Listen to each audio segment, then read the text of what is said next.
नमस्कार। आकाशवाणी जयपुर अजमेर से प्रस्तुत हैं प्रादेशिक समाचार।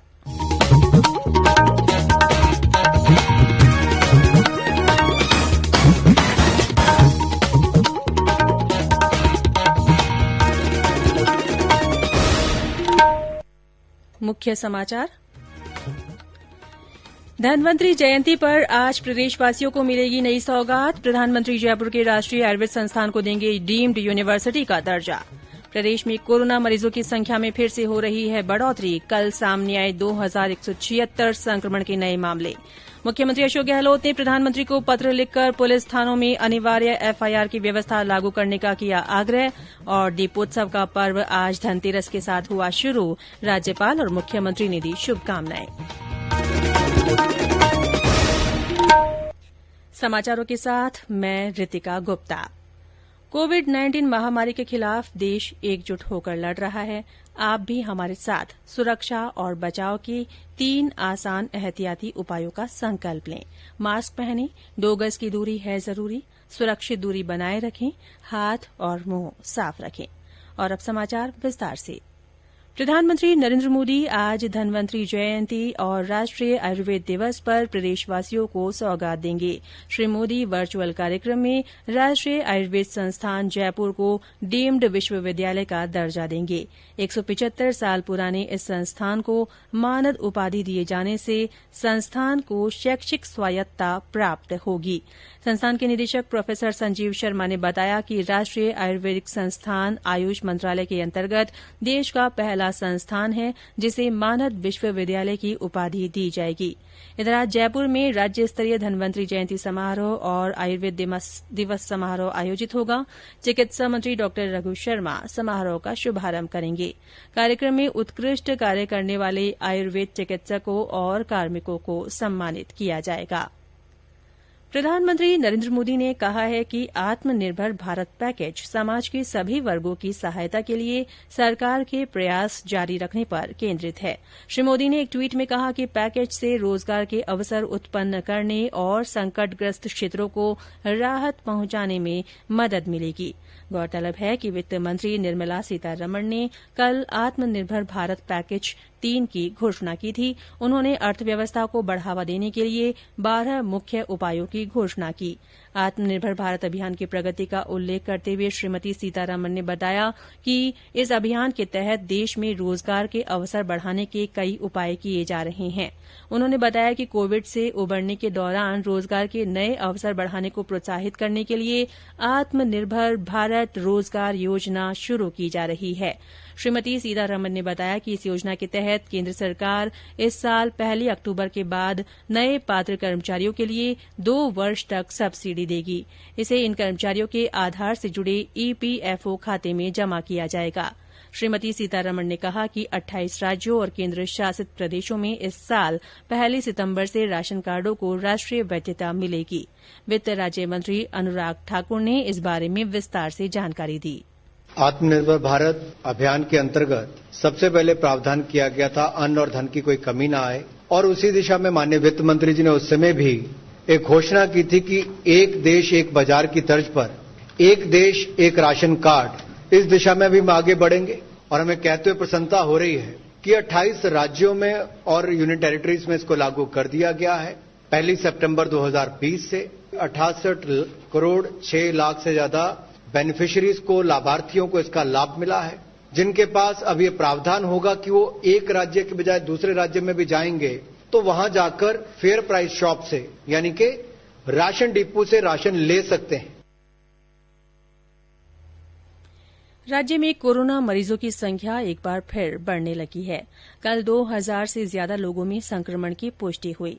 कल 2176 नए संक्रमितों का पता चला। वहीं संक्रमण से उबरने वाले लोगों की संख्या भी 2 लाख के करीब पहुंच गई है। कल 1804 मरीज कोरोना से मुक्त हुए। चिकित्सा विभाग की ओर से जारी रिपोर्ट के अनुसार सर्वाधिक 475 मामले कल संक्रमण के जयपुर में दर्ज हुए।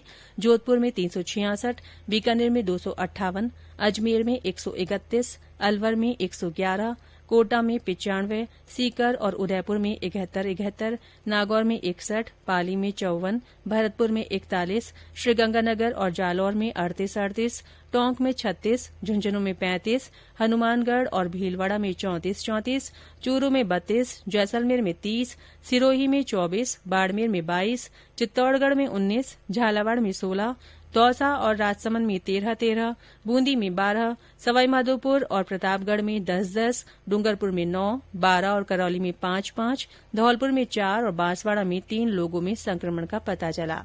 इस बीमारी से प्रदेश में अब तक 2032 लोगों की मृत्यु हो चुकी है।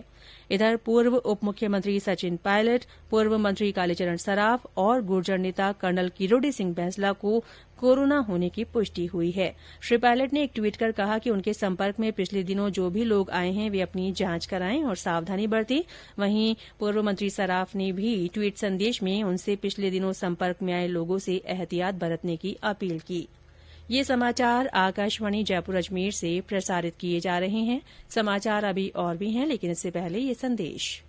चलो मिलकर एक शुरुआत करें, चलो एक फैसला आज करें, मास्क नहीं तो टोकेंगे, कोरोना को रोकेंगे, चलो एक इरादा करते हैं, चलो कुछ वादा करते हैं, मास्क नहीं तो टोकेंगे, कोरोना को रोकेंगे। समाचारों में एक बार फिर से आपका स्वागत है।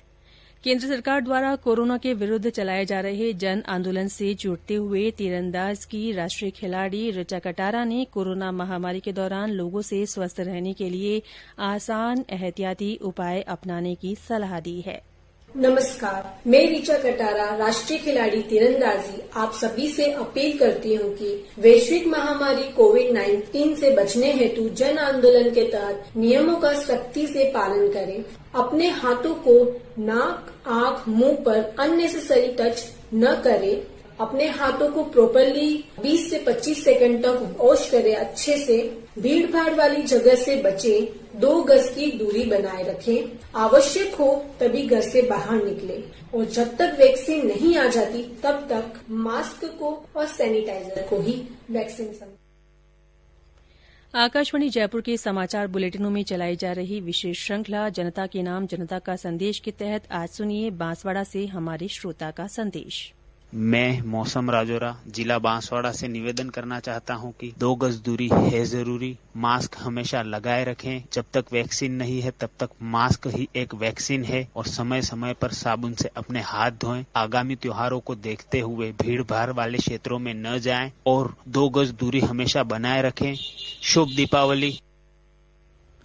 आकाशवाणी के अन्य श्रोता भी कोरोना जन जागरूकता आंदोलन से जुड़ सकते हैं। इसके लिए वे अपना संदेश 9414052368 पर भेज सकते हैं।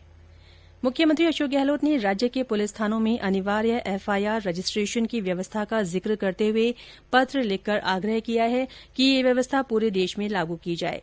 उन्होंने इससे बेहतर कानून व्यवस्था कायम किए जा सकने की बात कही। श्री गहलोत ने कहा कि अपराध पंजीकरण अनिवार्य करने से अपराधों के आंकड़ों में बढ़ोतरी होना स्वाभाविक है। अपराध वृद्धि और अपराध पंजीकरण में वृद्धि को कुछ लोग एक मानने की गलती कर लेते हैं। मुख्यमंत्री ने कहा कि ये समय पंजीकरण के विरोध करने का नहीं बल्कि हर व्यक्ति को न्याय दिलाने की इस नीति का समर्थन करने का है। दीपोत्सव का पर्व आज धनतेरस के साथ शुरू हो गया है। धनतेरस को धन्वंतरी जयंती और आयुर्वेद दिवस के रूप में भी मनाया जाता है। इस मौके पर राज्यपाल कलराज मिश्र और मुख्यमंत्री अशोक गहलोत ने प्रदेशवासियों को शुभकामनाएं दी हैं। राज्यपाल ने धनतेरस, रूप चौदस, दीपावली, गोवर्धन पूजा, अन्नकूट उत्सव और भाई दूज की शुभकामनाएं देते हुए प्रदेशवासियों के खुशहाल जीवन की कामना की और कोविड के विकट समय में आमजन से पटाखों से दूरी बनाए रखने की भी अपील की। और अंत में मुख्य समाचार एक बार फिर। धन्वंतरी जयंती पर आज प्रदेशवासियों को नई सौगात मिलेगी। प्रधानमंत्री जयपुर के राष्ट्रीय आयुर्वेद संस्थान को डीम्ड यूनिवर्सिटी का दर्जा प्रदान करेंगे। प्रदेश में कोरोना मरीजों की संख्या में फिर से बढ़ोतरी हो रही है। कल 2176 नए मामले सामने आए हैं। मुख्यमंत्री अशोक गहलोत ने प्रधानमंत्री को पत्र लिखकर पुलिस थानों में अनिवार्य एफआईआर की व्यवस्था लागू करने का आग्रह किया है। और दीपोत्सव का पर्व आज धनतेरस के साथ शुरू हो गया है। राज्यपाल और मुख्यमंत्री ने प्रदेशवासियों को शुभकामनाएं दी हैं। इसी के साथ प्रादेशिक समाचार बुलेटिन समाप्त हुआ। हमारा अगला बुलेटिन हिन्दी में दोपहर 12:30 बजे प्रसारित होगा। नमस्कार।